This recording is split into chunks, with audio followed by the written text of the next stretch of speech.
আমরা যখন আমাদের একাডেমিক বুকসে পড়ি যে কি করা উচিত যদি একটি মার্কেট ওভারভ্যালুড হয় অথবা আন্ডারভ্যালুড হয়, তো একটা মার্কেট যদি সিরিয়াসলি ওভারভ্যালুড হয় তাহলে right approach is to sell the securities, এবং যদি সিরিয়াসলি আন্ডারভ্যালুড হয় তাহলে right approach is to buy the securities. But অনেক ক্ষেত্রেই দেখা যায় institutional fund managers even if they believe the market is very overvalued, তারা অনেক সময় দেখা যায় তাদের সিকিউরিটিসগুলো সেল করতে ব্যর্থ হয়। আমরা অনেক ক্ষেত্রে দেখা যায় যে when the market is very undervalued তারা শেয়ার ক্রয় করতেও ব্যর্থ হয়। Apart from the regulation there can be many other reasons. এই পার্টিকুলার ভিডিওতে আমি আলোচনা করব যে কেন institutional fund managers often in an overvalued মার্কেটে শেয়ারস বিক্রি করতে ব্যর্থ হয়, সেটা একটা স্টোরির মাধ্যমে আপনাদের সাথে শেয়ার করবো। সো যে স্টোরিটা আমি বলবো, it is about a guy. The guy name is Tony Dye. He was the former CIO of Phillips and Drew. This is the fund management company who used to manage pension funds, and this guy is popularly known as Dr. Doom. And this guy actually born on the same day I born, but roughly 4 decades earlier. He has a very it's like good career record, and he's popularly known as Dr. Doom. Why? Because in 1996, he thought the FTSE 100 index that was traded at 4,000 index level, and he thought the FTSE 100 index is seriously overvalued. So what he did, সে তার ক্লায়েন্টদের একটা বড় chunk of portfolio stock থেকে ক্যাশে রূপান্তর করে। So উনি 7 billion pound অ্যামাউন্টের share sell করে সে ক্যাশে রাখে, বিকজ হি থট মার্কেটটা অনেক ওভারভ্যালুড। কিন্তু despite the market is overvalued according to Tony Dye, the stock price continued to rally. So stock price has gone up, এবং এরকম সময় দেখা যায় যে তার ক্লায়েন্টসরা তাকে অনেক রিডিকিউল করে, এবং দেখা যায় মিডিয়া প্রেস তাকে নিয়ে অনেক তুচ্ছ-তাচ্ছিল্য করে।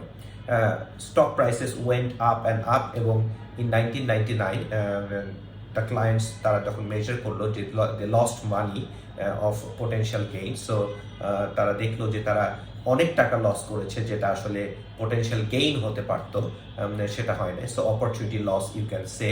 এবং this fund, this company Tony Dye যেটা ম্যানেজ করে, ইট স্টুড 66তম হয় অ্যামং দ্য 67 ফান্ড ম্যানেজার্স, মানে লাস্ট দিক থেকে উনি দ্বিতীয় হয়। সো এরকম একটা সিনারিও যে আপনি 67টা ফান্ড ম্যানেজারের মধ্যে আপনার পজিশন হচ্ছে 66, এটা যথেষ্ট, এটা কোম্পানির জন্য তারা এটা নিতে পারা কঠিন, এবং তার জন্য এটা নিতে পারা কঠিন। সো এরকম একটা সিনারিওতে Tony Dye still maintain his conviction. So তার যে ক্রিটিসিজম অনেক ছিল, সেই ক্রিটিসিজমকে সে ইগনোর করে, and he continue to have large portion of his money in cash. And যতটুকু সিকিউরিটিজে ছিল সেগুলো, যেহেতু 1999 একটা .com বাবল হয়েছিল, সো তখন ইন্টারনেট স্টকস, টেলিকম শেয়ার্স এগুলো স্কাই রকেটেড হয়ে যায়। বাট এগুলোতে পজিশন না রেখে উনি food, building materials, utilities, most of the value স্টকে তার পজিশনগুলো রাখেন। বাট ক্লায়েন্টসরা তো আসলে ভেরি ইম্পেশেন্ট, এবং ক্লায়েন্টসরা স্টার্টেড উইথড্রয়িং মানি, এবং তার বড় বড় ক্লায়েন্টসদের মধ্যে Marks and Spencer, AstraZeneca, they all withdrew money. And in March 2000, by the time 1996 থেকে 2000 সাল পর্যন্ত যদি আপনি দেখেন, এই 4 বছরের ইন্ডেক্স 1000 থেকে বেড়ে 6400 লেভেলে চলে যায়, এবং তার ক্লায়েন্টরা potentially 8.5 billion pound opportunity loss তাদের হয়। ক্লায়েন্টরা ডেফিনেটলি এটাকে মেনে নেওয়ার মতো না, এবং ক্লায়েন্টসরা উইথড্রু মানি, এবং এতে করে দেখা যায় যে পিএনডির যে অ্যাসেট আন্ডার ম্যানেজমেন্ট, সেটা 60 বিলিয়ন থেকে নেমে 35 বিলিয়ন পাউন্ডে নেমে আসে। সো দ্যাটস রাফলি 40% draw down of funds. Just চিন্তা করে দেখেন, you are an asset manager in an asset management company, এবং আপনার ইনভেস্টমেন্ট স্ট্র্যাটেজির কারণে কোম্পানি 40% অ্যাসেট আন্ডার ম্যানেজমেন্ট হারিয়েছে। What will happen to you? So যেটা হওয়ার কথা সেটাই হয়, এবং টনি ডায়ের যে company PND, they lost their patience, এবং তারা টনি ডাইকে আর্লি রিটায়ারমেন্টে যেতে বাধ্য করে।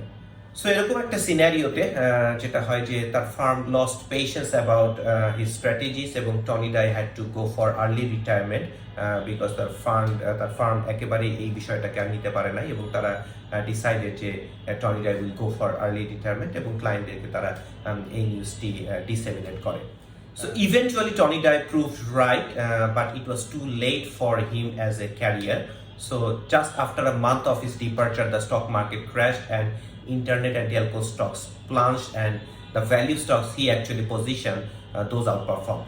So as a result, P&D, they fortunately could not change the asset allocation because Tony Dye চলে যাওয়ার পর মাত্র 1 মাস হয়েছে, এক মাসে একটা asset allocation change করা for a large company is very difficult. So they had to maintain the previous asset allocation strategy, and as a result, the firm outperformed the peers, and that firm became the top performing pension fund managers in that period. But problem হচ্ছে he already lost the job before that.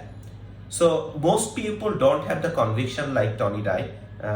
And also even if they have the conviction যে market অনেক overvalued, stock sell করা উচিত, but they don't know when the market will reverse, এবং they can not take the career risk that Tony Dye had to take, এবং eventually he had to pay the price as well. এই কারণে John Maynard Keynes once said, it is better to fail conventionally than it is to succeed unconventionally. And that's the story about Dr. Doom Tony Dye. So he lost his job despite the fact that he became right, but the right হওয়া সত্ত্বেও it was costly for the firm, and firm lost a lot of profit opportunities during that period. So এই কারণে দেখা যায় অনেক সময় fund ম্যানেজার্সরা despite having a very high conviction যে market is overvalued, stock sell করা উচিত, বা market is undervalued, stock buy করা উচিত, the peer pressure and also the clients become impatient, এই সকল অনেক কারণে, and the board becomes impatient, এই সকল অনেক কারণে দ্য রাইট অ্যাপ্রোচটা অনেক সময় ইনস্টিটিউশনাল ফান্ড ম্যানেজারের পক্ষে নেওয়া সম্ভব হয়ে ওঠে না. আই হোপ যে এই ভিডিওটি থেকে আপনি ফান্ড ম্যানেজমেন্টের বিভিন্ন বিষয় সম্পর্কে এবং স্পেশালি ইনস্টিটিউশনাল ফান্ড ম্যানেজমেন্টের পারফরমেন্স রেশিও সম্পর্কে একটু ধারণা পেয়েছেন. Thank you for watching the video.